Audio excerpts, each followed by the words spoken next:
appreciate you all coming down here. I think this is the first time I've run one of these where there wasn't some sort of cataclysmic storm.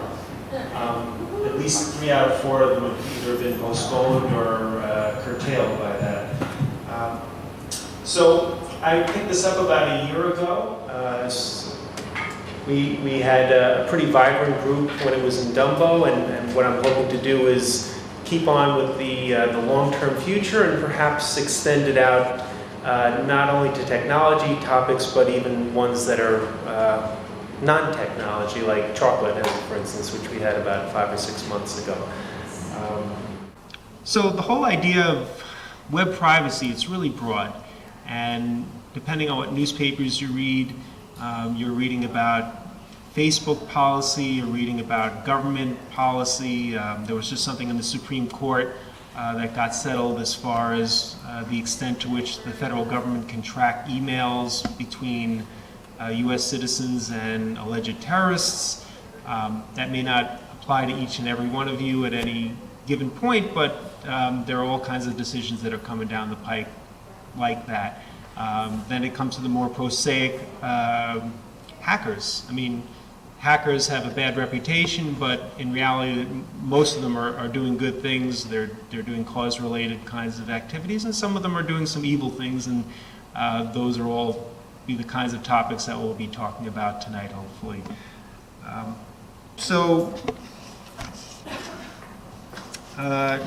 Going to kick things off with Cole. He's the author of Epic Win for Anonymous, the first book to tell the story of the genesis of the internet protest groups and the creative memes changing our world. And he's also written Hacking the Future, Privacy, Identity, and Anonymity on the web. And you can also visit him at colestryker.com.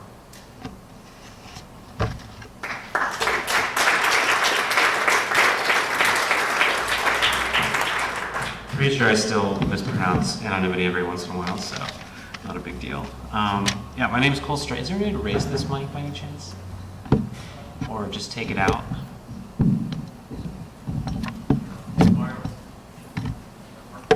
Yeah, that's fine. So yeah, my name's Cole. I am a writer. I've been covering the group Anonymous for the last 2.5 years or so. I was fortunate enough to have an opportunity to write a book about Anonymous that came out about 1.5 years ago, and essentially it was about where they came from, what they're about, why they're important. And in writing this book, I myself became an enemy of some of the members of the group. And obviously it's a very nebulous group. They don't really have a hierarchy or anyone issuing orders, but you have the occasional trolls who just want to cause random havoc. And so I myself became the victim of some low-level trolling efforts. They found out where I lived and they harassed my family members and they impersonated me online. And what I found after the book came out was that so many people in my life were just appalled that this can happen in the world today, that there are ways for people to be anonymous and that they can say and do mean things without having any consequences attributed to that behavior. And my parents and family weren't the only ones thinking this way. There was a quote that kind of inspired the second book and made it possible for me to continue covering the identity space, and that was a quote by Randi Zuckerberg, who is the sister of Mark Zuckerberg of Facebook. A summer ago she said, "I think anonymity on the internet has to go away. People behave a lot better when they have their real names down. I think people hide behind anonymity and they feel like they can say whatever they want behind closed doors." So those of us who are in technology tend to look at this with a pretty skeptical eye, but your average person on the street who might use the internet for Facebook and a little bit of shopping, it sounds pretty reasonable. You can't go up to somebody on the street and call them a mean name and not expect to have any consequences. And then, I started noticing that even within the tech industry, there were people that were trying to espouse this view that had, in my opinion, very vested interests in promoting persistent identity across the web. For instance, Eric Schmidt of Google said, if you have something that you don't want anyone to know, maybe you shouldn't be doing it in the first place. And Mark Zuckerberg said, having 2 identities is an example of a lack of integrity. So we're seeing this increasingly widespread attitude about privacy and identity on the internet that that I felt was disturbing. And so that was kind of what the second book was about. And the thesis of it was basically that the internet is being pulled in two different directions. That on the one side you have big corporations like Google and Facebook, and they're colluding with large governments around the world. You have organizations like the NSA, the CIA monitoring their citizens, and to throw into the mix, you also have big companies. One comes to mind is Chevron, that recently was able to provoke a subpoena of Google and several other big tech companies, insisting that they divulged 9 years of browsing and email history from some of their users that were involved in this case. So you have just massive amounts of vulnerable data that can be divulged to any third party, and if there's some kind of court case that you're implicated in. And on the other side of this sort of tug-of-war, you have groups like Anonymous and the Tor Project, the Electronic Frontier Foundation, and other activist groups. Technologies like Bitcoin and underground communities like Silk Road, the Armory, that are allowing people to traffic in contraband material, and sort of routing around different security controls. I'll give you one more quote that kind of sets the stage. It's from Microsoft researcher Craig Mundy, who said, "If you want to drive a car, you have to have a license to say that you are capable of driving a car. The car has to pass a test to say it is fit to drive, and you have to have insurance." And what he was referring to was essentially driver's licenses for the internet. He was drawing a metaphor, basically saying that in the future we need to have some sort of universal authentication wall, so that you sign into the web in the same way that you sign into Facebook, and everything you say and do under that username is traceable by some overseeing entity, whether it's the government or some corporation that's been tasked with that. So I wanted to lay out basically 3 potential outcomes or doomsday scenarios, depending on what your perspective is. And I was hoping to put them on the chalkboard. I'm going to kind of scooch over there.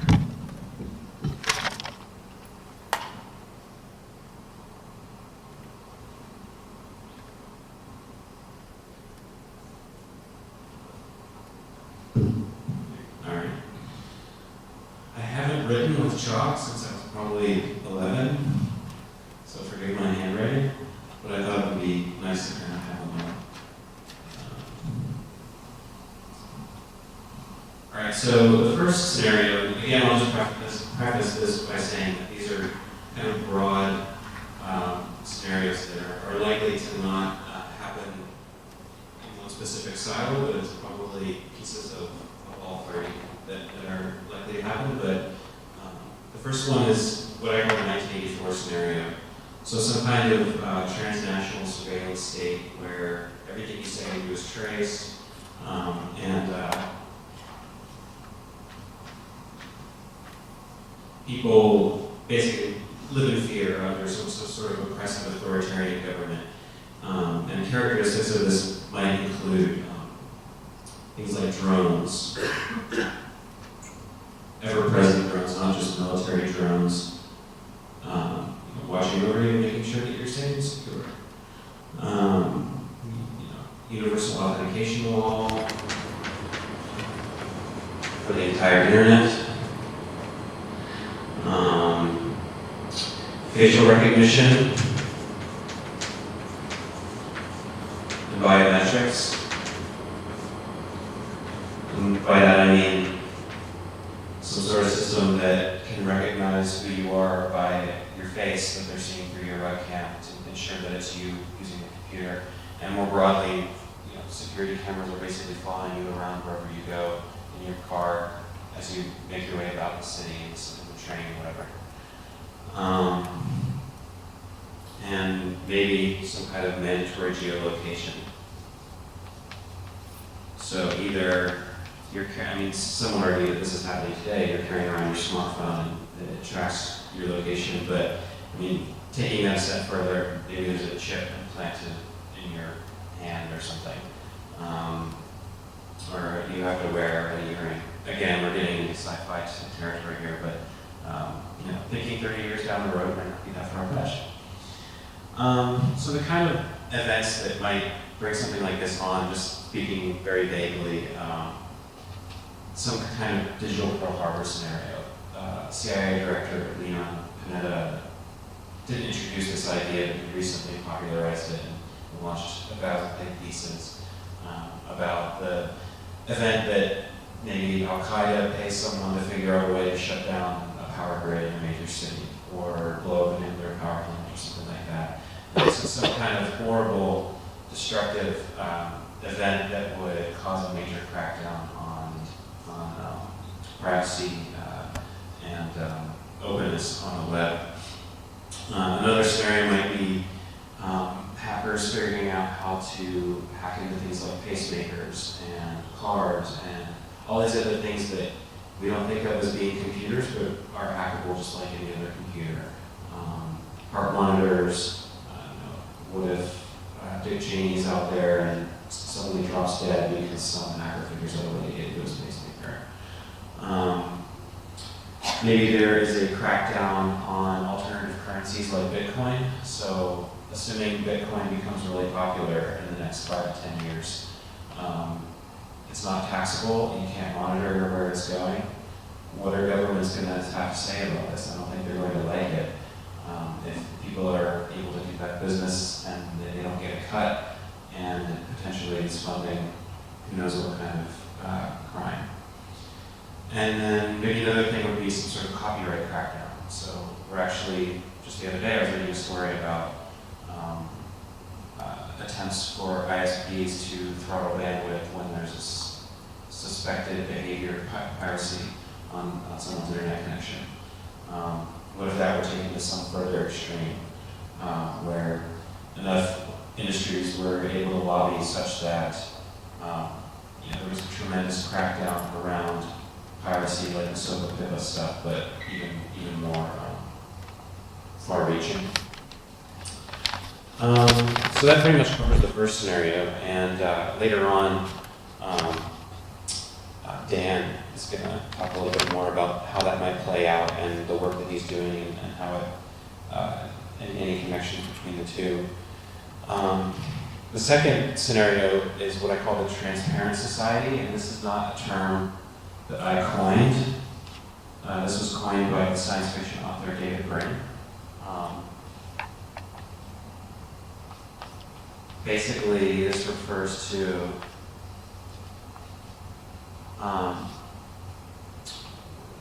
the utopian version of what we just discussed. So it's still a very authoritarian kind of scenario, but we're all okay with it because it keeps us safe, and the convenience benefits just so far outweigh the loss of privacy that no one cares.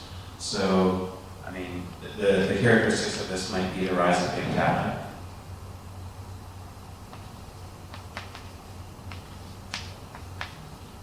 Meaning that the efficiencies and improvements in the marketplace, for instance, are going to be so great by all this information that we have that we'll start willingly divulging our personal information because we know that it's going to lead to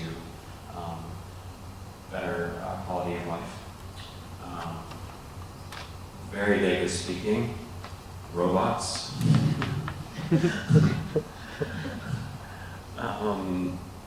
Also vague, the singularity. And I'll just sum these up by saying there are people that argue basically that if we're moving ever closer towards some sort of machine-man fusion, we're going to have to figure out ways to prevent bad guys from compromising the security of all these systems that we're going to be ever more intimately enmeshed with. It's one thing to hack someone's PC, but when you are half computer, the hacking takes on a much more dangerous proposition. And then equivalence. Equivalence is an interesting term that refers to equality as surveillance, basically, that the people have just as much of an ability to surveil the people in power as the power has to the everyday guy on the street. David Brin's main theory was that you don't really have anything to fear from loss of privacy because everyone is losing privacy. It's not just the little guy. And we now can film cops abusing minorities on the street corner because everyone's carrying a smartphone. We now have organizations like WikiLeaks that are dedicated to exposing the secrets of powerful organizations. So his theory is basically that we're going to see this increasing leveling of the playing field in terms of who controls what information gets seen. And depending on your view, this might be, if you fear this, you probably think that this is naive. And if, so the third option goes in a different direction. It's what I call rats in the opera house. And this was actually a term coined by Julian Assange in his most recent book called Cypherpunks.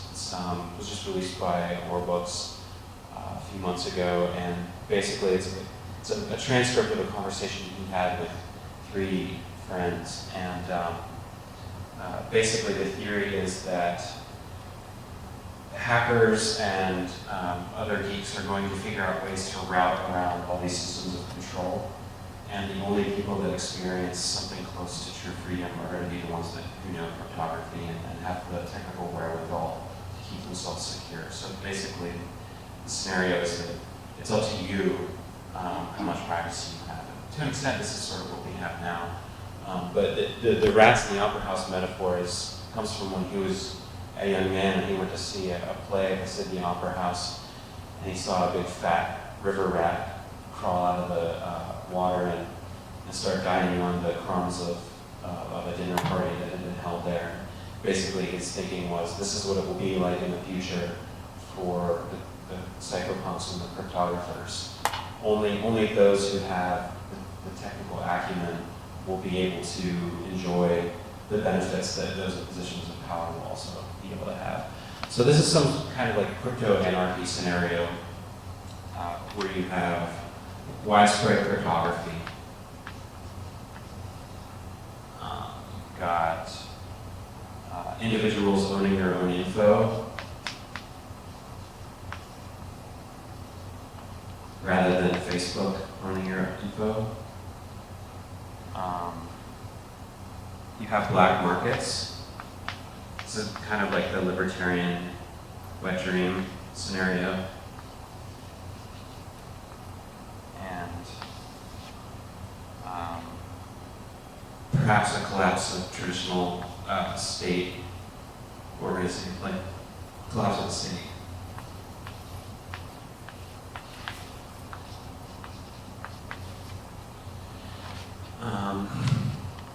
Triggers for this might be, well, there's a million of them. We'll get into that later. I missed the triggers for this one. Changing social norms, I talked about that a little bit. People just really caring less about privacy. The rise of tethered products, so apps and other walled gardens that basically are so convenient and that they cause what you might call the death of traditional computing. We were talking earlier about Cory Doctorow apps. It's like one of his big things recently is that when you all start using apps which are tethered to some server somewhere, and you can actually go to jail for fiddling with them, it's going to create this huge shift in the way that we look at computing and how we interface with technology. The Internet of Things could be another trigger for the second scenario, meaning that when everything has a computer chip in it, everything's feeding data into this massive database that makes our lives better by parsing that data and creating more efficient processes. Yeah, so I'll just leave it at that. I think this is kind of what we're looking at. And then basically what's going to happen is these guys are just going to give a short little talk about what they're up to, and also each of them are going to claim one of these scenarios and kind of argue in favor of that scenario, or just try to explain why they think that might be the outcome that we face. So, Sean, you want to take it away? Okie doke.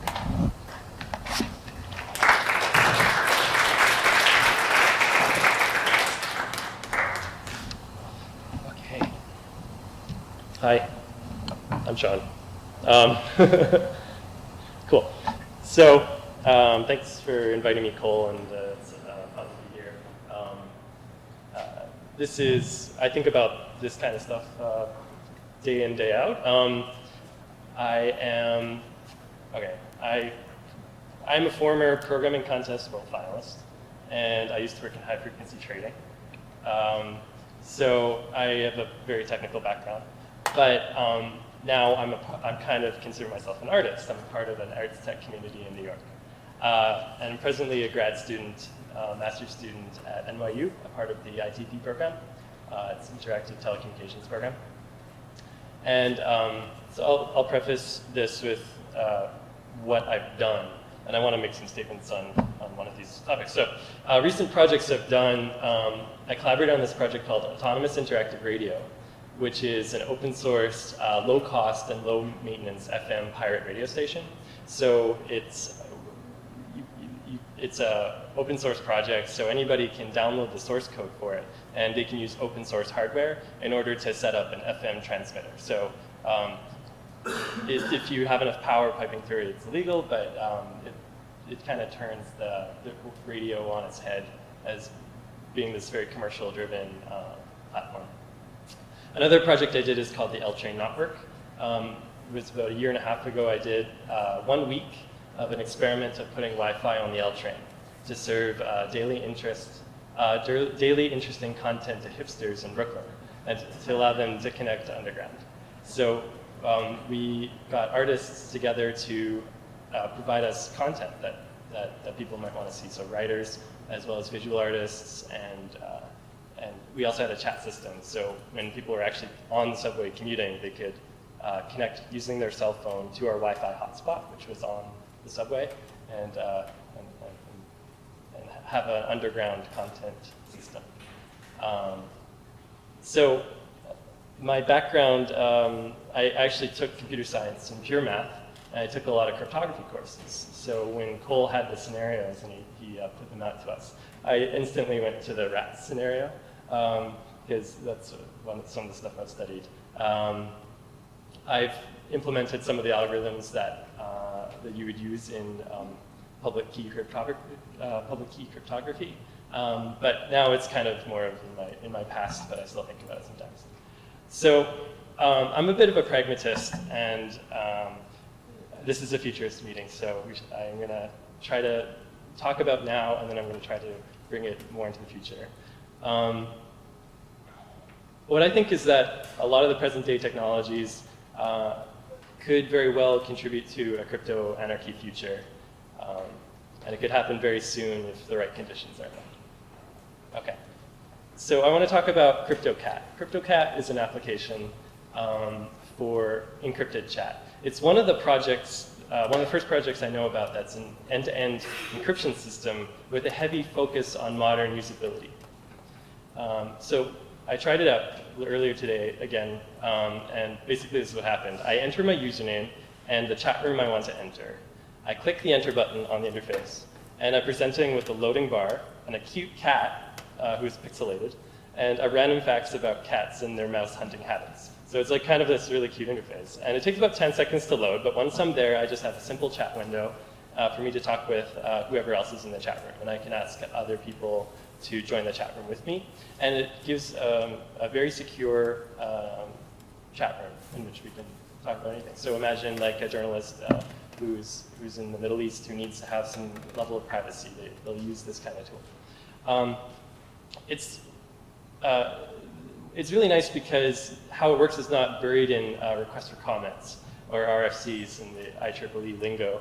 And it uses the modern kind of development environment that I'm used to as a programmer, where I download the code from GitHub and I use it that way.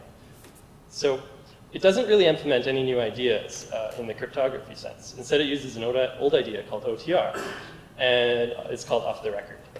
It does encryption and authentication, and it also has this really nice feature of plausible deniability, so that something I write could actually, it could be decrypted in a number of ways, and so that's like a kind of a legal plausible deniability for if someone cracks what I'm typing. It's not as pervasive as it can be because it's a Firefox extension right now. So it's not a web app. You have to still download something onto your computer. They tried to make it a web app, but as far as I remember, the JavaScript libraries are not nearly secure or fast enough to make it a private and fast-performing application. So the user experience, if it were a web app, would just not be very good, and you wouldn't want to use it. So you can do OTR with other kinds of platforms. You can use Adium or Pigeon, which are their chat instant message platforms. But crypto.cat is moving towards a web app space, which we're all accustomed to. We all use Gmail here, right? So, and then I'm going to contrast this with the technology called PGP. PGP is an encryption for email. And whenever I receive a PGP email, it comes with this header that's like all this gobbledygook letters and numbers that I have no idea what it means. And it has this weird experience for me because I'm going to school for interaction design. So when I get it, I think about like, well, how it makes me feel. So it makes me feel like I should be encrypting all of my emails with PGP, and the person who's sending it to me makes me feel like they're really paranoid and they might be in that job. So it's a bad user experience, in my opinion. And unless you're in the know, unless you're in that hierarchy that Cole mentioned, like if you're a crypto nerd, yeah, of course, it's going to make sense. But if you're just an average user, no, I'm not going to use it. So crypto.cat is setting a new standard for how we experience cryptography. Once we have crypto services that don't feel like crypto services, then one piece of the crypto anarchy puzzle will be solved. And another issue that needs to be solved is reliability. So we're all using Gmail and Hotmail and Yahoo. And so can you imagine like a crypto.cat service that is maybe ad funded and would be very reliable because they have a big source of income? I think that would be something really powerful in the future. And it's dangerous. Crypto.cat is a dangerous idea because they're thinking about the end user. It's something that you and your friends could use today, and you get to look at cats when you use it. And the authorities agree, actually. So one of the project's co-founders is a young, even by my standards, flamboyant whippersnapper. He's had a few public run-ins with the law recently, so he claims. Once he was contacted by Sabu, who was an infamous FBI informant, who you may or may not know about. He was kind of a honeypot for cracking down on hackers. Sabu tried to bait the co-founder to do illegal activities. And 2 weeks ago, he noticed, the co-founder of crypto.cat noticed that he had a backdoor on his FTP client, and it was connecting to computers owned by Canadian Security Intelligence Services and other security contractors. Yeah, so once all the crypto services go in this direction, I think we'll have a completely different game for casual secure communications, and each of the founders of these companies will instantly become enemies of the state. I want to talk more about apps too. Guardian Project is a New York-based nonprofit that works to provide security applications. They work on reliable systems for end-to-end secure phone conversations with their app called Oztel. These guys are developing apps for journalists, so they think about the end user as a journalist rather than a crypto hacker. So their journalists are a lot like us, except sometimes they go to dangerous places.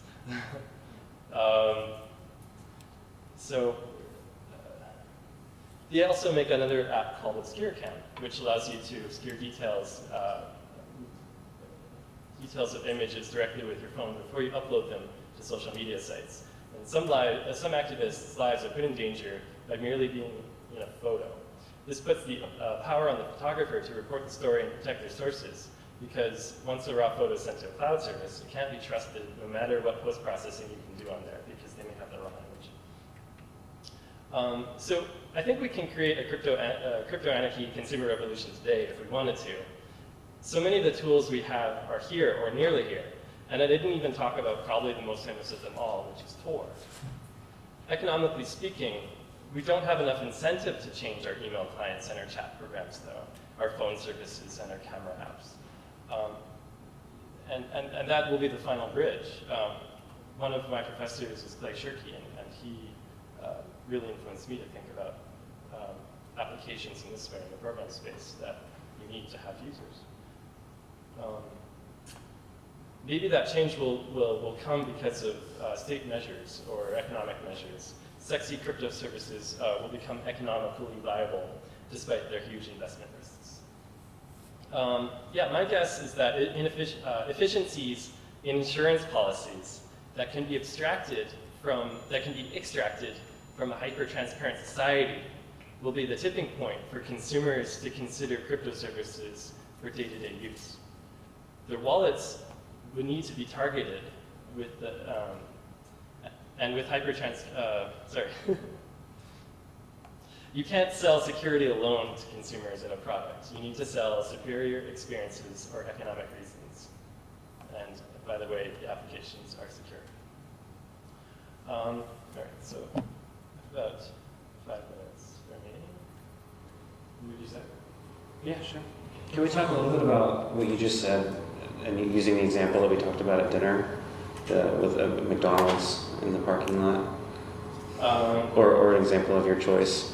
Basically, he's talking about how this tipping point that to make people care about cryptography might be that their insurance, and correct me if I'm wrong, the insurance company would, I mean, this is a silly scenario, but imagine you're in the parking lot at a McDonald's and your smartphone dings and says, "This is your insurance company. We've noticed that you're in the parking lot at a McDonald's, and if you don't leave within the next 2 minutes, your insurance premium is going to go up." That might be one scenario that would get people to care about cryptography. Okay. Okay, so I'm going to move to another topic, one that I'm pretty passionate about. So, shortly after Hurricane Sandy, I did some volunteer work in Red Oak. And what we did, I worked with FEMA as well as the Red Oak Initiative to provide internet connectivity to citizens using rooftop Wi-Fi networks. So Time Warner was down in the neighborhood, power was down, a lot of things were down. But the community center still had internet. So what they did is they went up top on the rooftop, bought some consumer wireless routers, which are much like the routers you connect to at home using Wi-Fi. But they're directional. So they will set them up on the roof, and then they'll just beam the Wi-Fi from rooftop to rooftop to rooftop, so that it will be spread out over the projects that are in Red Oak. So I helped them a little bit with that, and these kinds of networks inspire me because they're community-driven network infrastructure that circumvent big corporations. So my project, my master's thesis at NYU is called Brooklyn Net. I'm currently developing it. It's a rooftop wireless network, primarily in Bushwick, that connects artists and neighbors together without using the internet. And what I'm trying to explore is the idea of local applications, so that we can have our own ecosystem that is kind of selected.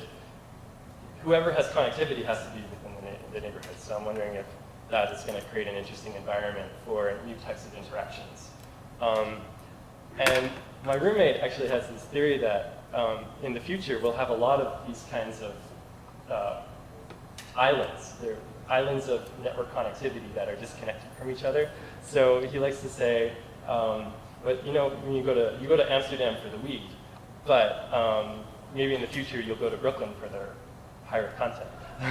So something like that, and you can have them pop up all over. Because you mentioned the 6 strike rules, that are going into effect this week, actually. So the ISPs are becoming more and more vertically integrated. Content distribution is from end to end. They'll purchase content from a production house, and then they'll put it in their cloud servers, and then they'll give it to the end users who pay the cable company, who is now end to end. So yeah, maybe we'll talk about this a bit more. Yeah, sure.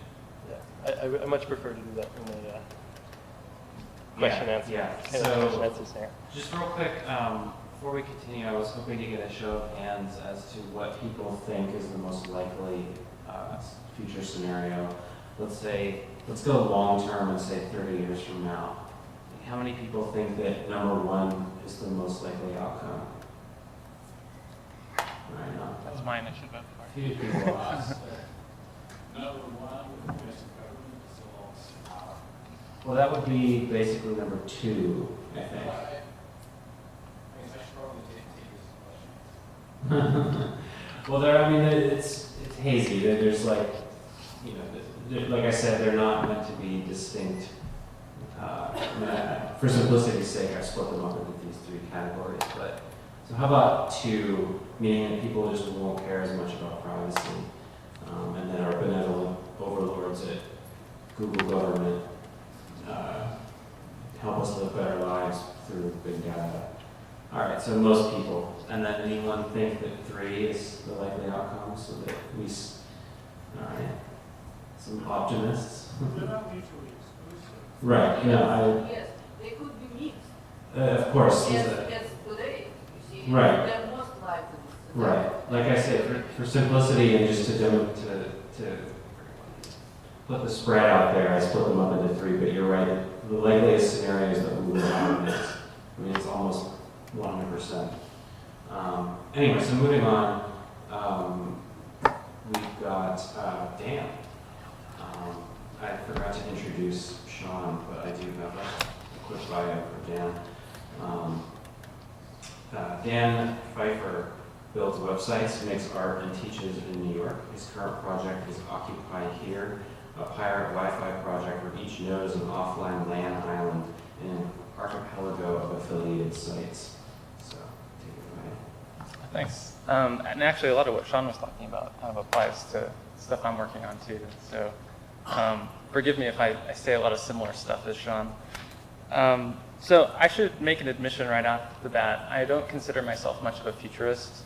I actually think it's kind of ridiculous to even imagine what 30 years out might seem like, only because, I mean, if you look back 30 years into the past, this is kind of how I was trying to get a sense for the scale of time.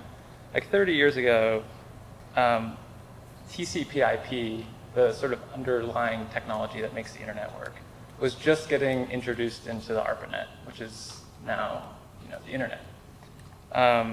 Reagan had just announced that GPS was going to be made available for civilian use.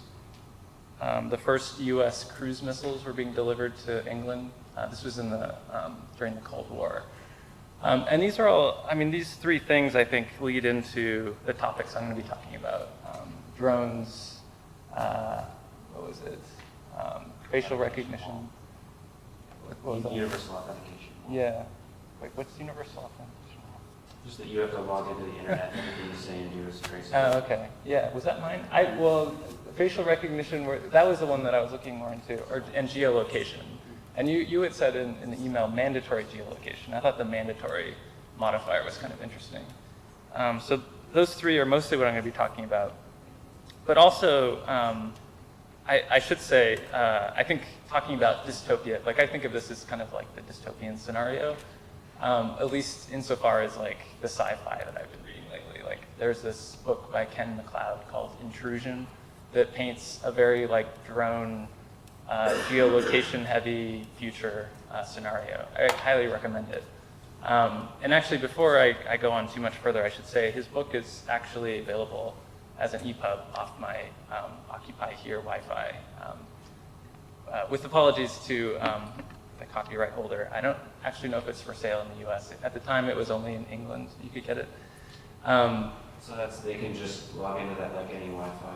Yeah, maybe I should just say a word or two about Occupy Here. So it's really basic. This blue thing is a Wi-Fi router. It's like a portable Wi-Fi router you can bring with you into your hotel. And plug. The idea is you can plug one of these like Verizon internet things on it, and then that internet connection gets shared via Wi-Fi. So I'm just taking this little bit of hardware, which I think is amazing. It's about $20 off Amazon. This thing is sort of the basis for what I've been doing with Occupy Here. So instead of internet, I just have a big thumb drive on it, and I'm making available through Linux. So I have a Linux stack installed on this, and basically it's just running a single website.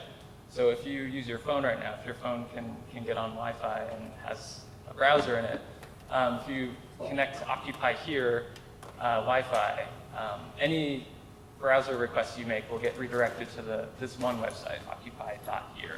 And I actually saw one person's already using it, Anonymous E, hello in the crowd, whoever that is. I've been posting as just anonymous. By default, everyone is just anonymous. You can choose a handle for yourself if you want.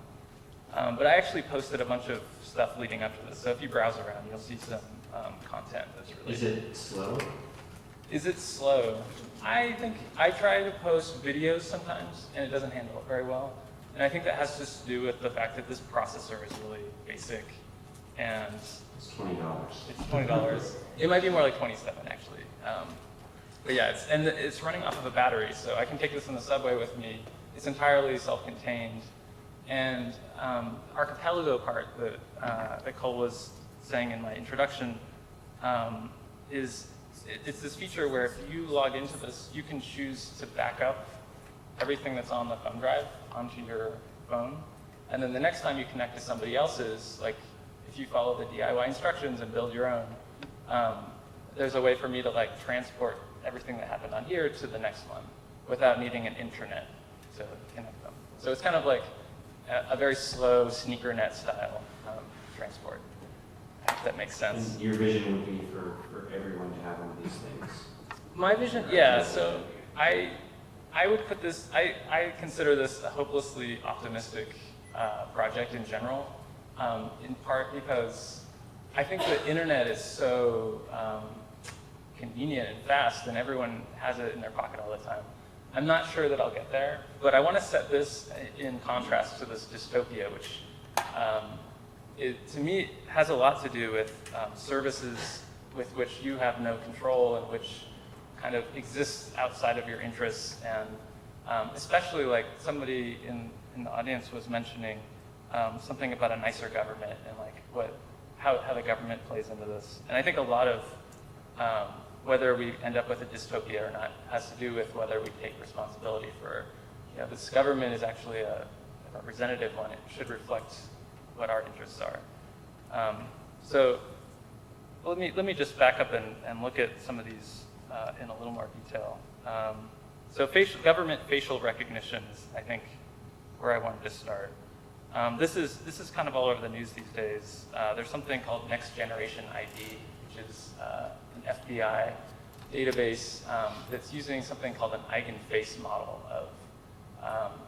of like as much facial data as I can get. So the idea is like, as opposed to like facial detection, like your camera, which just knows what a face looks like, this is going to recognize that this is this person's face. Like I'm connecting these characteristics to an actual database entry with ID. And that connected to another program called Trapwire, which is used for CCTV to kind of in real time track who's actually moving throughout the city. Like those are sort of ominous, like, police state things that we should be concerned with. But the thing that maybe 30 years out that's a little more, gets a little more wacky is a lot of the same technology is being offered by like Web 2.0 startups. So like there's something called face.com, and I think there's another one where you can just plug into easy APIs and use face data to like do the same stuff the government might do. And you lose that kind of sense for accountability the way, we're, in theory, we're able to have a political process to say, like, we don't like what's going on. And I think the private sector getting this stuff complicates that a bit. So drones, the other one, drones. Oh man, I'm subscribed to so much stuff about drones, it's hard to know where to even start. Like there's a Twitter handle called Drones that is great. It's run by, I forget who's running it, but they do a great job. I have tons of articles on Occupy here that came off there. So I should just say off the bat, like I think drones in general are not dangerous per se. Like I think self-driving cars, like the fact that Google's actually taking this on as a real project is, like that's enormous, like in terms of what it means for preventable deaths. So I don't think drones in and of themselves are terrible. But if we're really talking about like UAVs, like actual aerial assault vehicles that are powered by GPS signals, like that's a different story. And so is a targeted killing program. That's a policy that's different than a technology, and the policy I think can be debated. We're in the law school. I think this is a really prime area to be debated in the public. When civilian law enforcement starts getting this technology, like 300,000 by 2018, I think was the last estimate I read. So 300,000 drones in the sky is like not too far out. That's not even 10 years out. Actually, it is. It's a little past that. Right? Yeah. No. These aren't the ones that are raining hellfire from above. No. Those are just Yeah. ones with cameras. Just little ones with cameras. So then, yeah, bringing back into the private sector, like cheap consumer drones are already out there. Like I think $300 will get you a Parrot drone, which has video capability and an easy record button. So you can fly this by your neighbor's house, record whatever they're doing, and fly it back. Like this is a product that exists, and taking that and projecting it out and thinking of it as like a ubiquitous thing that a lot of people have. Has pretty big privacy implications. So then getting to the mandatory geolocation, I think, so that mandatory modifier, like, we don't even need that. We don't need chips implanted in our bodies because we all have these things. And at the moment, before CISPA. So CISPA is going to make it a little easier for the government to request this data from your ISP if it passes. But really, it's a matter, to me, it's like, the data's there already. Like, that's the present. So you either change the norms about phones in terms of like what people expect their phones to keep track of data-wise, or you just expect that data exists. It's a matter of like, how quickly does this information that I'm sitting here right now reach some government agency? And I think in 30 years, it's pretty, I don't think it's outrageous to think that it will be real time. So right now it's like, who knows how long it takes to make that request and have it be fulfilled. But it's the request, if you look at like how many times ISPs and phone companies are being asked for this data, it's going up. And the number of times they fulfill them is going down. So it's kind of hard to tell what that trend is doing. But really, to me, the real question is like, how do we prevent the tyranny of government where they are going to be increasingly looking into what everyone's doing and moving about. I don't know what the answer to that question is. And I don't know exactly how my Occupy Here project fits into that. But I do think that a key to this whole thing is giving regular people, whatever that means, non-geeks, like Sean and I are kind of, we're a little bit more on the edge of, the fact that we know what public key encryption means, I think puts us in a pretty small percentage of people. I think that making this type of activity, like taking your internet use into your own hands and thinking of social software as something that maybe you can do on your own and that you don't need a corporation to do it on your behalf. Like that to me is the key, like being self-sufficient in some respect. Like the fact that, thinking of like social software the same way you might think of like as a barbecue. You don't get permission from some company to throw a barbecue necessarily, even though you probably do need to like reserve a spot in a park nowadays. And you're probably entered into some system of some kind. So maybe that's not a good example.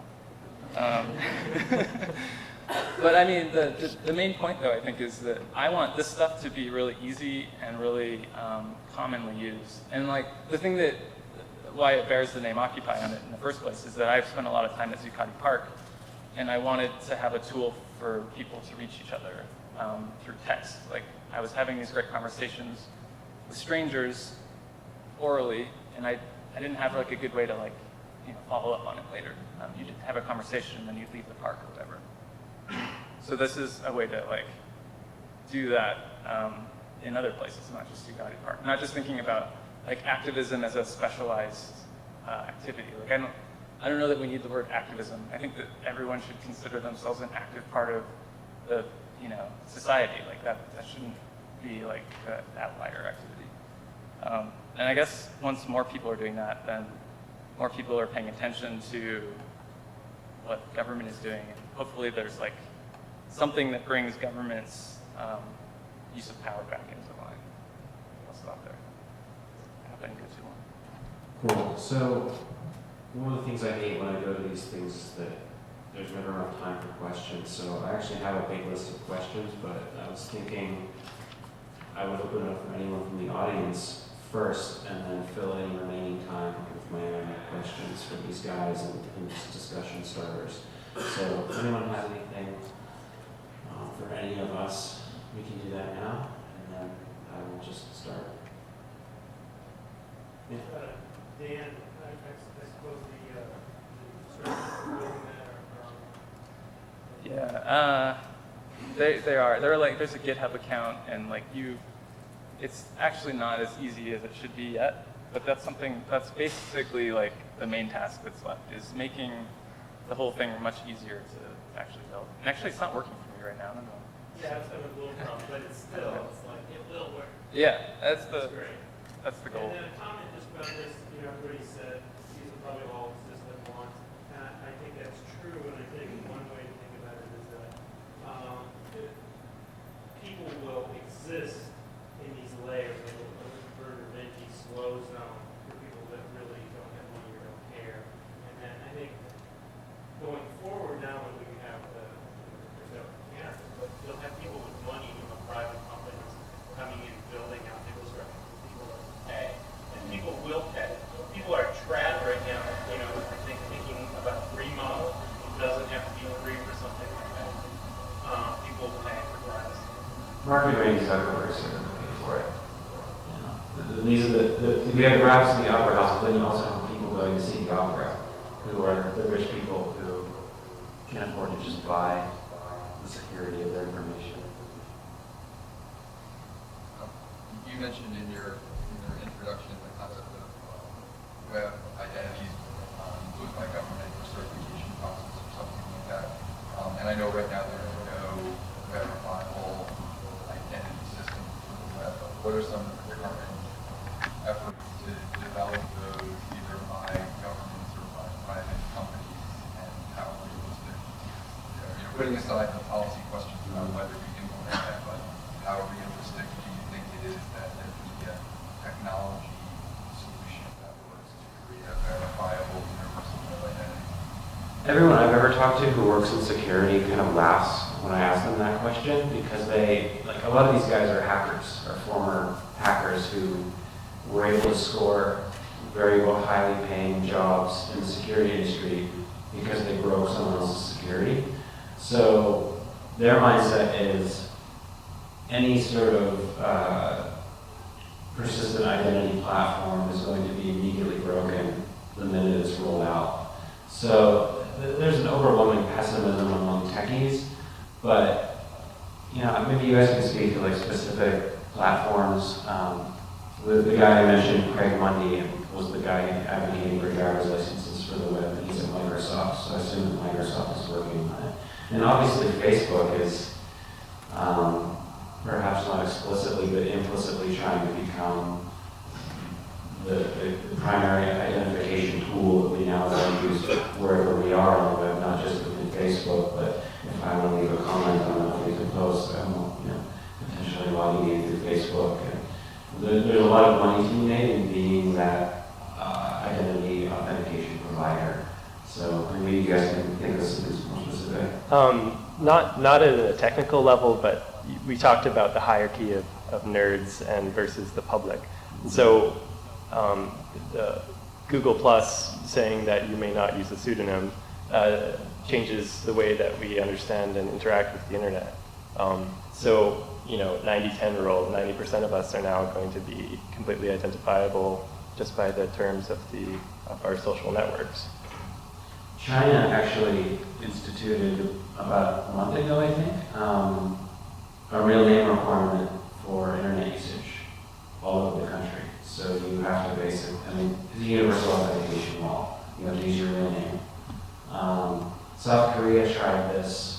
several years ago, and it was after a few months they got hacked, and everyone's identifying information was compromised by some Chinese hacker, and they were like, well, that wasn't such a good idea. And they went back to the original, like basically what we have, which is you don't have to divulge your home address when you want to check your email.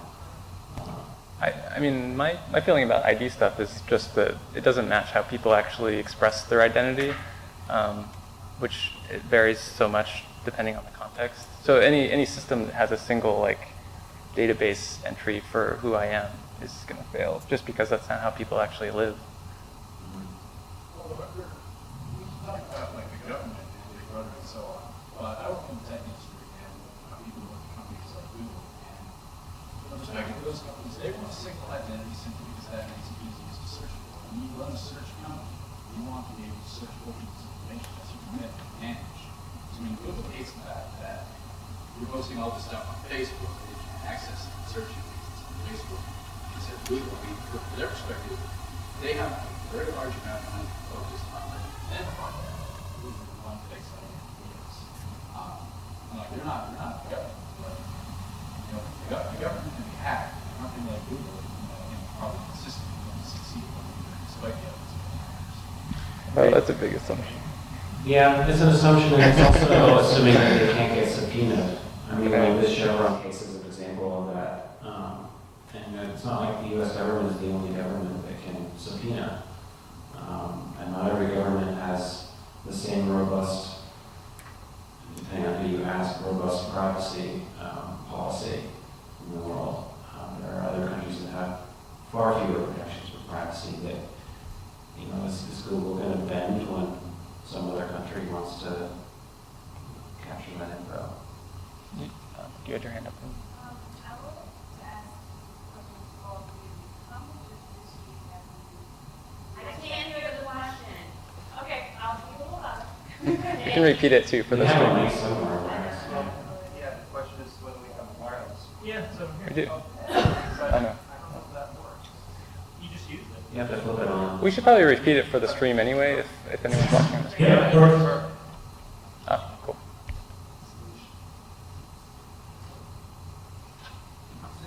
Thank you. The question is directed to all of you. I was just curious to know, with all of the studies that you've done, have you looked a lot at history? I find that the more we move forward with technology, the more we find ourselves in a kind of maze and a rat race, making a lot of the same mistakes. There's a lot of, I just kind of find that the more we move forward with stuff and thinking about privacy, we'll make a lot of the same mistakes we have in the past because, we haven't addressed man's insatiable appetite for control. And that will never change no matter where we go in technology. There are a lot of things that will always stay the same no matter what we create because at the end of the day, we are still at the hands of it. So I just didn't know if you guys were kind of comparing, or just looking at, some of the decisions we're making now may be very similar to some decisions we had a long time ago and where you can go with that. I thought a lot about this, in part because I kind of, on some level, refused to try to imagine 30 years. In part because, I should say, just not just because I hate futurism as a concept, but just because I like the idea of keeping it open to possibilities. Like I don't know. I like to assume that you can go in many different trajectories. But one thing that came to mind to me was that something like drone technology might not have historically developed in the United States had we been more involved in terms of where World War II was fought, like where physical, military stuff was happening in cities. I bet we wouldn't be so haphazard the way we're using drone strikes now. And I don't know, I could be wrong about that, but this was a theory that I came up with. I can speak a little bit to that from the perspective of the identity question. Actually, I have a chapter in the book about how anonymity was handled throughout the last several centuries, basically from the printing press era forward. And what I found in my research was basically that people routinely relied on anonymity to protect themselves from either societies or governments that were hostile to their views, whether they're political or social. Like, for instance, most of the founding fathers of this country, quite a few of them wrote documents under pseudonyms because they knew they would be thrown in jail or killed if they hadn't. And you also have people writing works of social satire, like Gulliver's Travels, for instance, which is tremendously critical of the church and the crown. People printers even were getting drawn and quartered, and their heads were put on spikes because they published something anonymously. They couldn't find the author, so the printer is the one that gets nailed. I think there's some interesting metaphors for, it's stuff like that is happening today when you have like ISPs punished or web hosts punished for things that are said and done within their websites. It was interesting for me to see that anonymity has always been this sort of scapegoat, but then you have the civil rights movement, the abolitionists, the anti-war movements of the mid-20th century. All of these people relying on anonymous pamphleteering. And today we want to get rid of anonymity because we think it's dangerous and allows people to be duplicitous. I think that an understanding of history is vital for this specific topic. Did you find anything on like fingerprinting, like when they invented that and came up with that, or like association, and where people was like, no, I don't want you to know I can print where I am. So it's kind of similar. So, things like that we had to face and talk about. It's kind of very similar. Yeah. So I'll talk to cryptography just a little bit. World War II was the hotbed for cryptography. Alan Turing cracking the Enigma machine made by the Germans. Why aren't we using, cryptography now? It's an economic argument, I think, because information is so valuable that we can have giants like Google provide us the services that we need, or that we want to use in order to communicate with each other. And also, it just makes me think about like Snapchat, like sexting, But why aren't we using cryptography for our sexting, They can make, I don't know, if they see we're taking pictures of pigs, maybe they'll serve us ads of pig farms, or I don't know, I'm not sure if that's a bad analogy, but.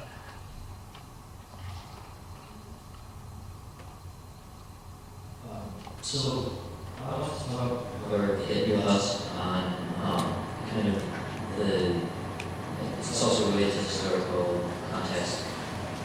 The feasibility, like when you ask the room, what do you think is the most likely scenario? And it said, oh, it's this transparency, right? Because it's like there's so many convenient things happening, and you're just kind of like, it just helps my quality of life so much. From a standpoint of the consumers or users, there's probably the nicer labels for the people who are using the internet right now. It makes sense that, okay, this is what I am and my friends are giving up. But if we look historically, I would say that the architects of the internet that we have right now, they built it, they fell kind of squarely on the rats in an opera house ethos, right? There's a few very smart, very forward-thinking people, and actually there's lots of very smart, forward-thinking people building all sorts of things that could have become the internet we have today. The ones that survived and the ones that we're using now were the people who were in that camp. And do you think that the mind share of people who are doing development work right now, do you think the transparency scenario is more likely? And if you do you think it's because those people are being swept into, other companies or corporations, and not spending their time like independently developing the technologies that would be resilient to take over things like distributed DNS, CDNS, or kind of these mesh networks? I think they were like, and eventually all these people will, the companies start their own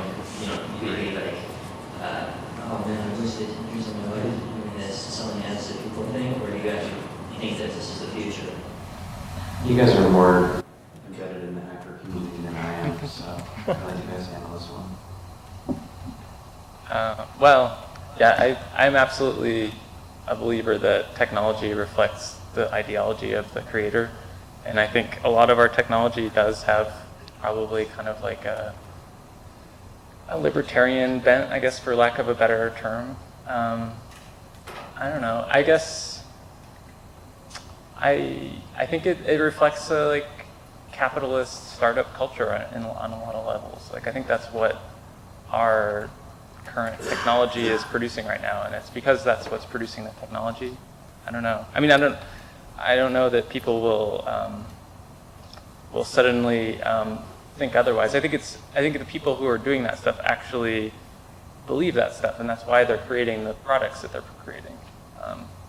So I don't see them changing their minds about it, basically. You have a growing movement of people like our friend Isaac, who introduced us, who's like as much of a true believer as you can possibly be in liberating technology and technology that liberates. And I mean, as someone who's been studying and observing groups like Anonymous, there's this huge groundswell of interest in foregoing the trappings of all the wealth that startup culture can bring you in order to fight for something that you believe in. Do you see that in your universe? No. No? No. I still go by this economic argument. Isaac moved from New York City after Occupy dissolved and went to Kansas City to set up a wireless internet service provider, founded on the belief that the network is a commons, meaning that we should share the space and we should have free access to it, which is quite contrary to how we presently access the internet time, where we have to pay a large chunk and we have very specific terms and services. So it's a very revolutionary idea, and it's pervasive across the globe. It's going to change the world. But the economics just don't make sense. I mean, who's going to pay for that right now? There are enough incentives to and also, yeah, like it goes back to what I was talking about with crypto.cat. You need to have a good user experience, a superior user experience to what already exists. And this is actually why I'm interested in my thesis project of making these islands of content, these islands of experiences, to see if there's a way that we can bootstrap this a superior user experience to a local network that is on par or surpasses the internet. And then maybe we'll have an argument for having alternative means of access. Yeah. I want to follow up on that, Sean. Your friend who moved to Kansas City, did he move there because of Google Fiber? He's from? Right, he's from there. And so Google Fiber is just a potentially good coincidence. It's a great coincidence. Second, I want to tie that up to what you're thinking of doing in Bushwick. Are you imagining an isolated content island that is completely disconnected from the internet, or is there some sort of backbone access through something that reaches the rest of the world that you can turn on or off? Offline. It's completely off. Right? So it is an intranet within Bushwick. Yeah. There's a lot of interesting people in Bushwick, and I'm curious. I think that would you hope to connect it to other pockets within different neighborhoods and eventually grow to expand throughout the city? That'd be great. I'd love to work with Isaac to connect to Kansas City, for example. You're working on white spaces, or unlicensed spectrum? Correct. And at what point does it you have to rely on existing infrastructure, or is it completely independent of? The level at which the consumer space has gone for this kind of network, the cost of it is much lower than it's ever been, right? So presently, it doesn't take too much money. It takes a lot of love to set it up. And even myself, after I graduate from my thesis, I've got a question of how is this going to be economically viable? So the argument for these things happen. So this is not the first time this has happened. This happened in Europe, where people did broadband in the countryside by setting up these kind of wireless networks. So for example, outside of Barcelona, there's a network called Wi-Fi. And basically there were a lot of nerds in the countryside of Barcelona, or outside of Barcelona, and they worked for Cisco and they worked for Sun, and they want to be able to work from home instead of driving an hour and a half to Barcelona. So they banded together, and 3 to 5 years later, they managed to get internet connectivity. And they got to a point where now they're laying fiber in the ground so that they are able to get broadband fiber to the home that is paid for by the community, which is completely, they like to call it, instead of fiber to the home, it's fiber from the farm. I wanted to get your guys' take on the way that technology impacts privacy offline. So we talked a little bit about drones. There's a drone working on now where it can stay up for a couple days at a time and identify individual cars. You have things like gait recognition, so you can tell based on when someone walks who it is. I was thinking about like Google Glass, you have a video of someone without moving, maybe you can do lip reading or have computer do lip reading. So how does this impact your ability to move anonymously in physical space? The thing that freaks me out the most is the stylometry stuff, where if you give them a sample of, I think they only need like 3,000 words, and they can tell with like a 90% accuracy if they have this sample, and then you give them a second sample, they can correlate that back to you. So basically, if you've written something, they can say, oh, that was Cole's writing. I mean, maybe it's because I'm a writer, but that one freaks me out particularly. But yeah, like I interviewed Philip Zimmerman, the creator of Pretty Good Privacy, one of these early luminaries of the cypherpunk community, and basically we were talking about online privacy. He was like, Cole, online privacy is the low-hanging fruit. I can't encrypt my face. And what he meant basically was that all of these technologies are starting to leak into the IRL space. And that's what we should be focusing our energy towards. So you guys can maybe talk a little bit about that. Yeah, I think we both have the same project in mind that we should probably mention. There's a project called ObscuraCam from the Guardian project that a friend of ours works on. And the idea with ObscuraCam is it basically does face recognition and automatically blurs out the face. Like if you're at a protest or something and you don't want to tell on your friends, you use ObscuraCam, and your photo becomes safer. And there's also this art project. What is it? Oh, sorry, it's an Android app basically. Maybe you have it. Yeah, you just take a picture and it'll blur out people's faces. It works for video too. Yeah, I mean, Oh, before we go to another question, there's another project from an ITP alum called Adam Harvey who did this. Yeah, okay. he makes hairstyles that are face recognition resistant. So one half of your face is covered, you got some spikes. There's another, I've seen masks that you can buy that trick face recognition software. You just face paint. Yeah, or a ski mask. Adam Harvey also did like the anti-drone. Stealthware. Yeah, stealthware. there's a hand that's been up for a moment. Yeah, so a lot of the stuff you guys just talked about is sort of a voluntary opt-out sort of thing. Like I can opt out of Wi-Fi, or I can take a camera that obscures people's faces so that I can share a picture without people's faces being identified. But there's a lot of stuff out there that's going to be opting in without your consent. I mean, the 1984 scenario right there, that book was about two-way television. Big Brother would watch from the other end of your TV to see what you're doing. And the telescreen is basically available in stores right now. I helped build it about 2 years ago. You can go to an electronics store, look at a TV with the Skype TV sticker or any other kind of video conferencing. That television is a camera in it, which can be on at all times. And the TV manufacturers love that kind of investment. Like their top priorities for the camera after video conferencing were face identification, face recognition, and voice recognition. Like they want to recognize and locate everybody watching the TV, use it to load your personal television preferences, identify it, play games by identifying you. Like it's not going to be very many years before every television or simple device will know who's watching. So I mean, how do you possibly be anonymous in reality? You walk into McDonald's and McDonald's knows who you are. Is there anyone in that room that has masking tape over their webcam?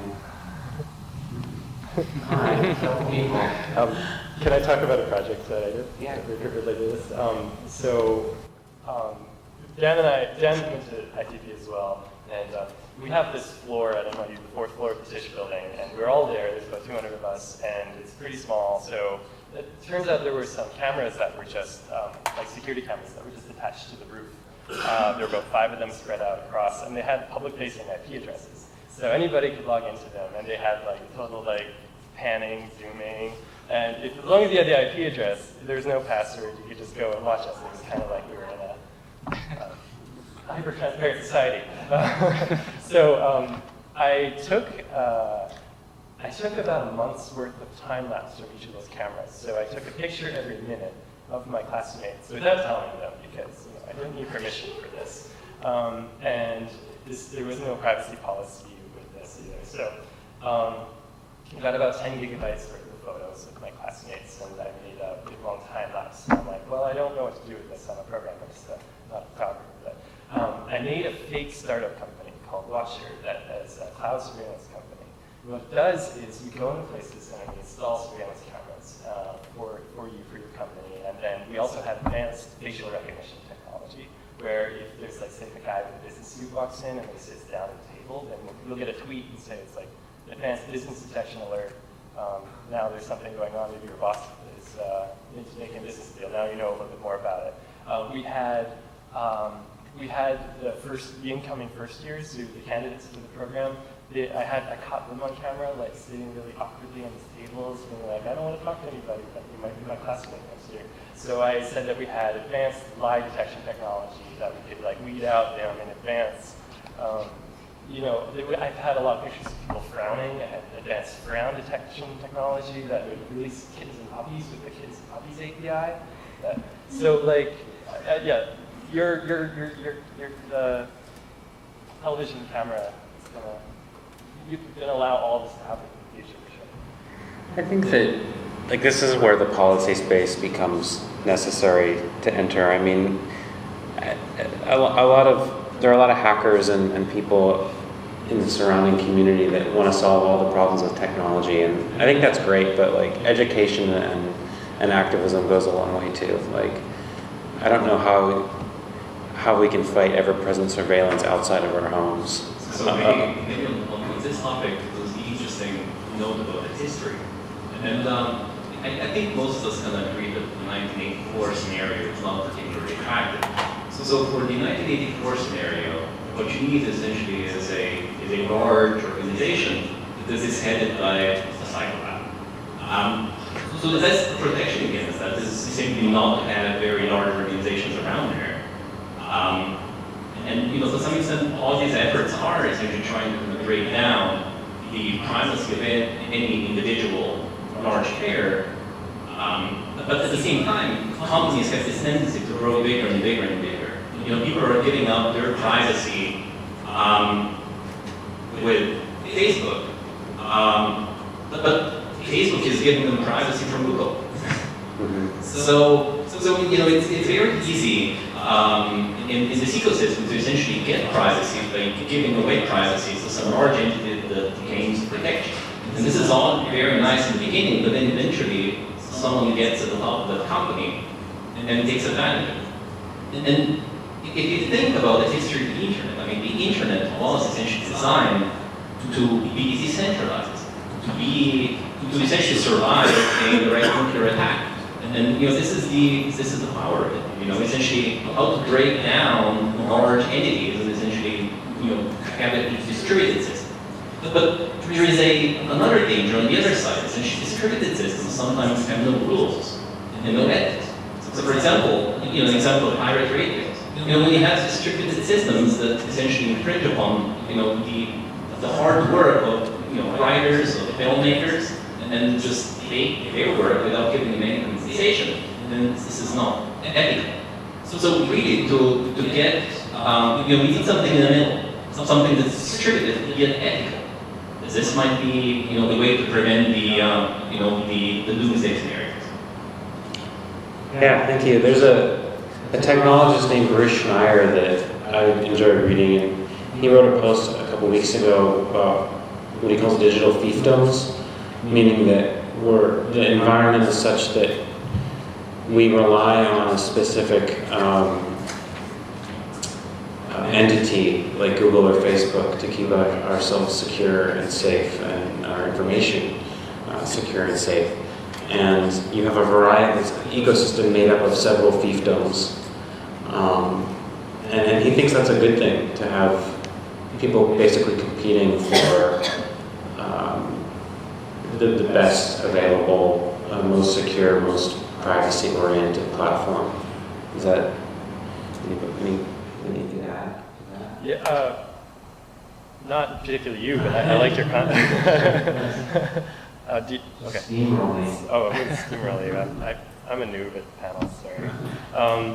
So, yeah, I really liked what you had to say. Like, it's an ecosystem, right? It's always developing. It's always being who has the biggest voice in the system. So, for example, back to the network commons idea in Kansas City. That's a very decentralized, again, approach.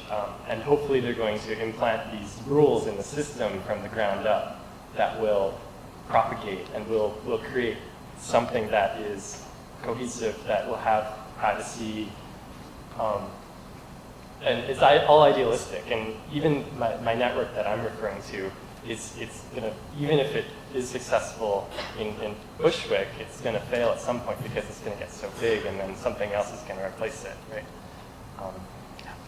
Yeah, well, there's also precedent with FreeFunk, right? Didn't they come up with some social contracts? So FreeFunk is like a multi-city mesh network in Europe that actually did develop a social contract about what was acceptable use and what the operators were responsible for and not responsible for, things along those lines. And social contracts break, you know, that was like a hack in the social contract for original mesh networks that relied upon, you know, the technical equipment working together, and there were no bad players in the system, because if we have all our cell phones and we put them all together in the center of the room, I'm sure one of them will fail because there's so much electromagnetic waves going around. So the social contract is good for that. Another thing too is the 6 strikes that is this week. The interesting thing I think about it is that what it does is the end consumers are going to be trained to learn that piracy is wrong, right? If you break the rules, then you're forced to watch a video. And I think the cultural shift that it's going to bring is going to be interesting in the next generation, because, you know, our growing up days of Kazaa and Napster are over, you know? Yeah. So since this is, we've got about 13 minutes left. Since this is a futures meetup, I feel like we can answer one more question, and then if anybody has any questions that are particularly focused on the far-flung future, that I feel like we should talk about that a little bit. So. I have a question. Or even 10 years out. No, I have a question. I would like to ask a question about what is going to happen in 30 years. And for this, I would like to give an example. Did we ever could imagine 30 years ago that some teenagers in Somalia became pirates, use satellite, and take a lot of people hostage and terrorize the whole Indian Ocean? I think we couldn't. Could we imagine 30 years ago that Romania become the center of financial internet crime? I don't think anybody could imagine it 30 years ago. And wouldn't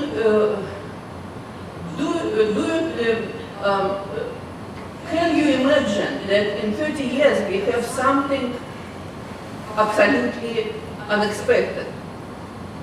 And would we need privacy for that reason? And is it possible to make real privacy, for example, like several different companies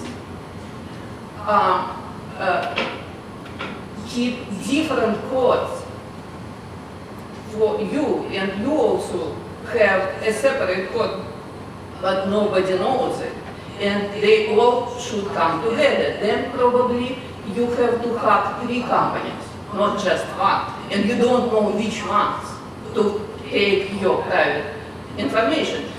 Government is necessary evil. We have to agree with this.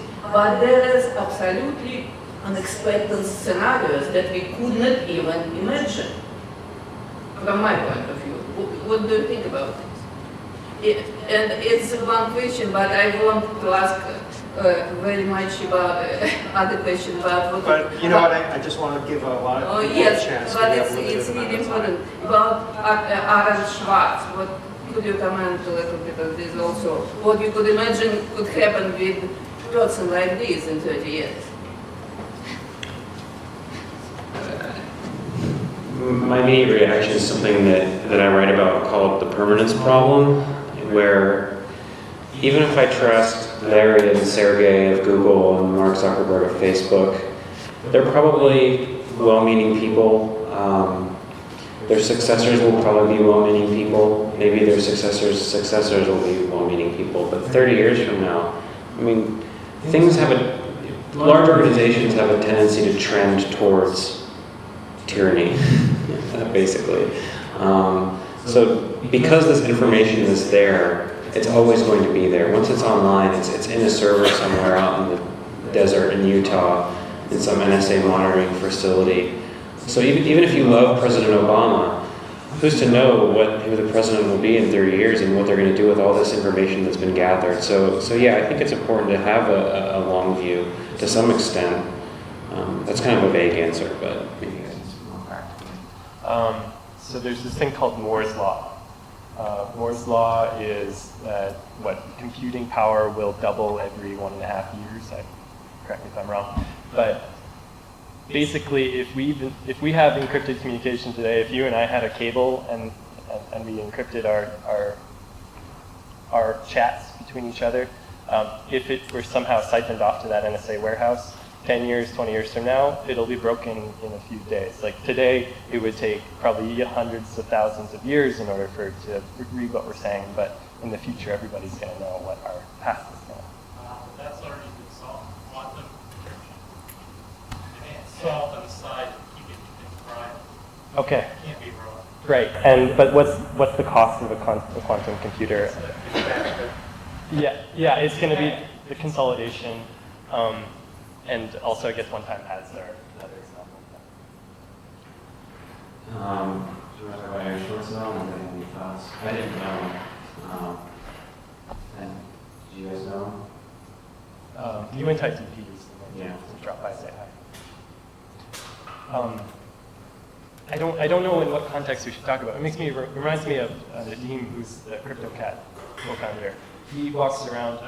So when this ordeal with the Canadian Security Intelligence Services happened, he revealed how he is secure, and he is very secure in many ways. He always carries his public key, private key on his person, only on a USB drive with him at all times.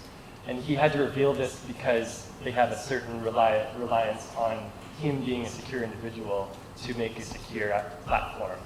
So there are so many points of failure for creating secure platforms that the person who is in charge of it has to be the person with most integrity, and it's their life.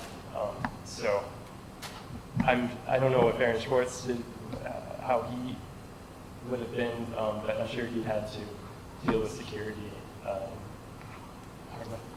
All I'll say about the Aaron Schwartz situation is it's shameful what happened. I mean, it didn't have to be that way, and that's our government. You know, that's a system that we're responsible for, and it makes me really angry. I will say in response to the first part of the question that I think us here in the U.S. we have a strong inability to imagine some sort of paradigm shifting change in the way our government works, because we've been so free and we enjoy so many privacy protections, and we can't imagine anything bad ever happening here. But if you talk to people who live in places that are much more volatile in terms of the political landscape and the, who've experienced things like revolutions and hostile takeovers of government. Like they're a lot more sensitive to potential for some kind of future shit hitting the fan scenario than we are. So I think it's important to keep that in mind that like we're not invulnerable to some change that would change everything. By the way, about how privacy works. Hi, and I think that maybe that's right on the question that I had. I thought that I've been thinking since this whole thing started, the meeting started. And as the layperson here, like probably 90% no clue what you guys are talking about some of these places or different apps or what have you. But so for me, it's just representing like middle America, like the person who, and like this is great conversations, but for me it's like, it'd be like why would I care about my privacy? You know, like at the end of the day, I feel like the government, everywhere we're going towards is like, what's the need for privacy? Like we're all trying, I mean, most of our nowadays, everybody does not want their privacy. They want to be on Facebook, they want to be on Twitter. It's like trying to get your 15 minutes of fame. So especially I see with the new generation coming up, like privacy for them doesn't become something that's desirable. And then even to go further, like my parents, people who are or my age now who are becoming parents, like for them that is your privacy too. They can be talked out of it because they're the ones who have to go to work and have their kids being watched with nanny cams and to protect their kids, they're willing to do this kind of surveillance stuff. So you're always going to have a market for people, especially to give up privacy to gain safety. So in essence, when I was thinking about what you were saying about policy issues, like with the government, how we're going to get our government to crack down, give us privacy. And I'm like, but you're going to have a whole public of people who are like, well, no. And I mean, and I think about like during George Bush and the last war in Iraq. I mean, pretty much the basis of that was like, we have to fight them over there to keep ourselves safe here. This is what, I mean, it's all about. I mean, I feel like it's almost gotten Americans into this kind of mind frame where in order to be safe, this is what we have to do, and that's fine.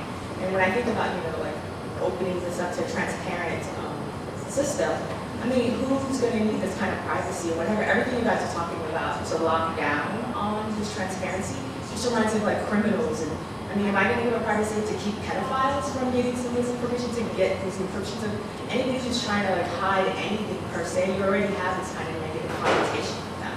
So in essence, when I think about 30 years from now, I think the word privacy will be an archaic word that we just, a dinosaur in the history books. So I thought to, you guys think? Yeah, totally. It's all about the public, and I feel like privacy is not something alone that you can say. As an average person, you're not going to say, I want privacy. The moment that privacy becomes an issue in the checkbook, in the wallet, in that you will becomes cheaper for you to pay for privacy than to pay your current lifestyle, then you will opt for privacy. But that's my question, though. Who is going to need privacy? Well, how are you going to sell? I mean, what would be? I can't believe it when people ask that question. I mean, the United States right now, there's a whole hell of a lot of gay people who would be in very big trouble very fast if they didn't have privacy. But that's 30 years from now. I mean, I would hope that gay America will be thinking that that's going to change. This is important, and really is going to change because we're already seeing gay civil rights. So I mean, and for especially for like I say, for working with a lot of millennials, they're not really. I mean, trust me, they're very out and proud. So it's not going to be an issue anymore for that. We're going to so that's what I'm saying. She had an important point though, because there are certain things that we can sit around all day long and talk about what we can foresee. There's a whole host of things we cannot imagine, we cannot foresee, that we need to be prepared about. When we go to the airport and we get checked, most of us know we have nothing to hide. So we don't mind taking up our shoes. We never want to have bombs or anything like that. We don't mind going through our luggage, things like that. But what if the TSA took your cell phone and said, I have to read all your text messages now? You know you don't have anything to hide. It's just the principle of having someone go through your personal things. You know you didn't send a text message to somebody saying you're going to blow them up or anything like that. It's just the idea of being forced it's one thing that they're doing this and you're selling it as, oh, we're trying to help you, it's convenient, you know, you have all these great good reasons as to why this is great for you, but there are things that most people from history know to always keep a little extra eye open for things that you can't foresee, because, you know, it does seem convenient on the one hand, but then you have to also think about how it could be taken to a very extreme. Like, you have people on Facebook who talk about their business, and if their job sees that, they're in trouble. There are little things that sometimes, you know, not to be too paranoid about it, because that is a very fine line. You want to be open and comfortable and think very positive. I love sci-fi movies. I love everything about sci-fi. It's very cool. But how cool will it be when you have to give up some things about your own life that you don't need everyone to see a picture of your grandma on Facebook. I have a friend of mine that has all his family photos that are very, very private. And for me, I'm like, I don't know how I want all these people seeing these very private photos of all of my family members, because that's just something very personal. And so I think it's just more of the principle of the idea, not to say that you have anything to hide, but a lot of people, if you know, if someone went through your purse at the club, you have to check and make sure you don't have a gun. But what if they literally went through all your things and read all your notes and stuff? You're like, whoa, you don't have to check for all that. I think that the argument here, though, is that it's realizing, as we're talking about the future, for this, especially I see in this generation coming up, that there isn't, I mean, they wouldn't care. Like, what's it's showing.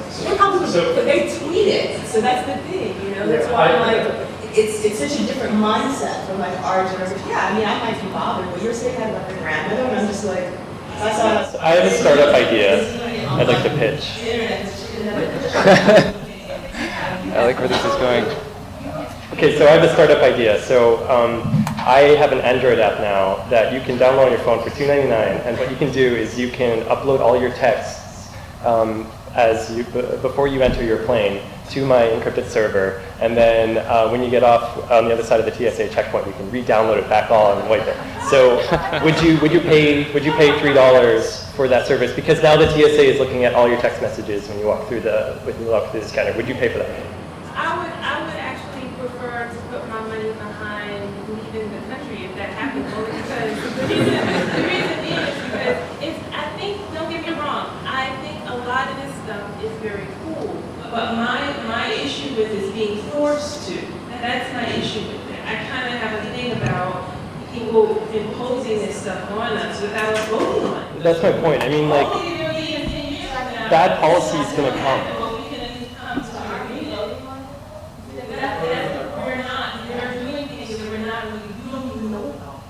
I think the code, well, I am really concerned about that sort of progression of people getting more and more comfortable sharing more and more. I see that. I think it's a reality. And I think, you know, to invoke Lessig, you know, he says there's 4 things that influence how this stuff plays out. It's law, it's norms, it's code, and it's the market. So we talked about the market. I personally, as someone who writes software, I think code has a lot to do with it. And I think to paraphrase this guy, Andre Torres, he says, criticize software by yourself making better software. And I think, you know, we shouldn't assume this stuff is inevitable. Like, Facebook is going to erode people's sense of, you know, that privacy is something you can have. But, like, we should be making other things besides Facebook. We shouldn't think that those people always tend towards more openness. I think you're right. I mean, we are trending towards people being more comfortable letting it all hang out, but all it takes is one violation of one's sense of privacy for them to turn around and want to be completely anonymous. And whether it's coming from big brother, little brother, or somebody you thought was a friend and turned out not to be a friend. I mean,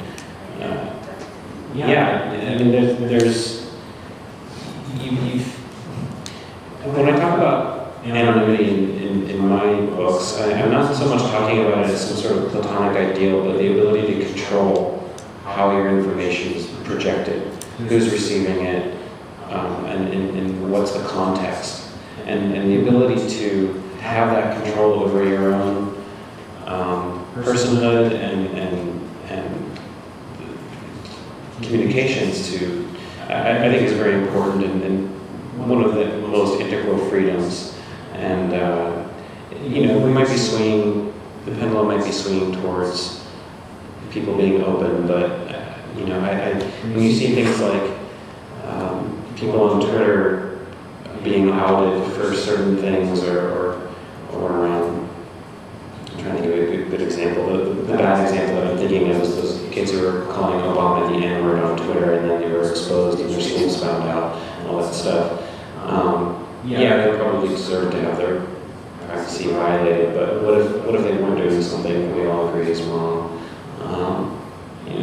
That's the kind of stuff that I think is going to cause the pendulum to swing back in the other direction. But, to counter-argue that though, is like, you can't control your perception to others anyway, without even technology. Like, how I'm taking you in versus everybody else taking you in is out of your control.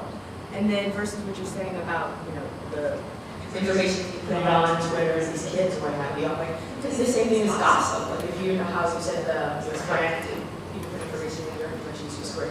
I can gossip about you at work. I don't think technology and the way we're talking about it necessarily is causing what we've already had without technology.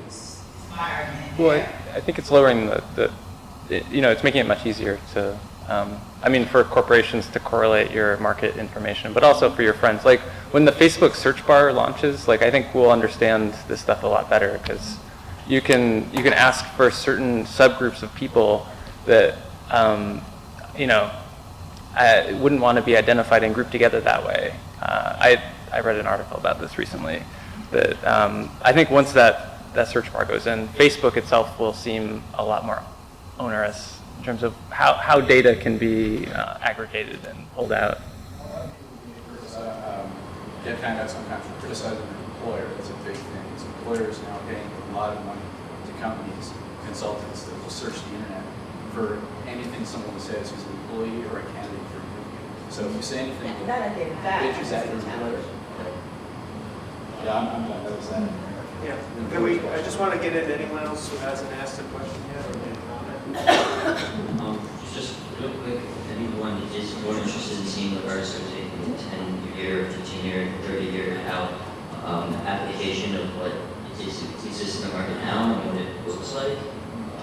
A few weeks ago, Parsons School has a really good gallery of the first floor. It's very small, about the public, private, and that seemed to really frame and reflect what we've been talking about and kind of give me a broader perspective of how it could apply to people's situations or not, similar to my own, because a lot of the concerns that we've talked about so far have been pretty commercially oriented, and there are a whole swath of problems that weren't touched upon that maybe aren't so much about, these companies can use our data and make money off of us, and that's bad, or they can identify an community that has a counterculture group and that could put me in jail here. There's a lot of way lower hanging fruits that was explored at that gallery, and that was kind of awesome. And there's a few people who will be moving again on Saturday at 319 schools for one night. That's going to be, a few people will be reading if you bring your cell phones and you turn it on and you bring it there, they will be reading their text there without your permission. So if you either turn off your cell phones or you participate in a special experiment of what does it mean if we throw on a wall everyone's text in a big jumble, and maybe you don't identify who you are, but like those kind of questions, I feel like there's some opportunity to. I just want to make it really quick. If people are interested in some topics, there's a conference on Friday and Saturday called Futurist at King. It was awesome. And then at 7 o'clock on Saturday, and then it's told there's the presentation for our hack day, which is what he's talking about. And that was awesome. Some of the artists we talked about, hack party. I'll be there too. Yeah, it's going to be there.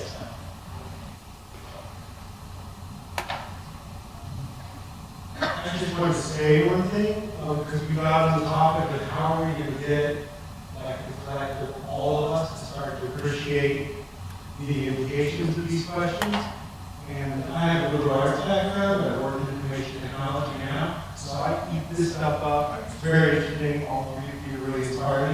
But I think for the collective we, things that come to mind for me are things I learned reading books that are probably a bit older than 30 years. I never read Scarlet Letter, but Heinrich Böll wrote a book in the early 70s, I guess it was, in the 60s, The Lost Honor of Katerina Boom. And it's about a young woman that had a one-night stand, and the man she slept with happened to be a terrorist, and her life was eaten out from the inside. It didn't have anything to do with technology particularly as a story, but it's those kinds of illustrations, humanistic illustrations, where you see a character and what happens to them when privacy is completely exploded and a young person is destroyed. And I think that also relates to the question about Aaron.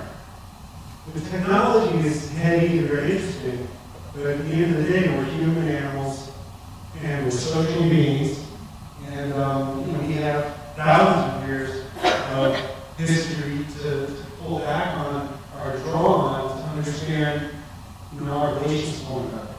So I think that the storytelling, there's a big movement now in storytelling that will probably help us. The technology stuff's very interesting, I eat it up, but not everyone's going to come in on that level. We need to illustrate it in a very concrete way. So that's my little reaction.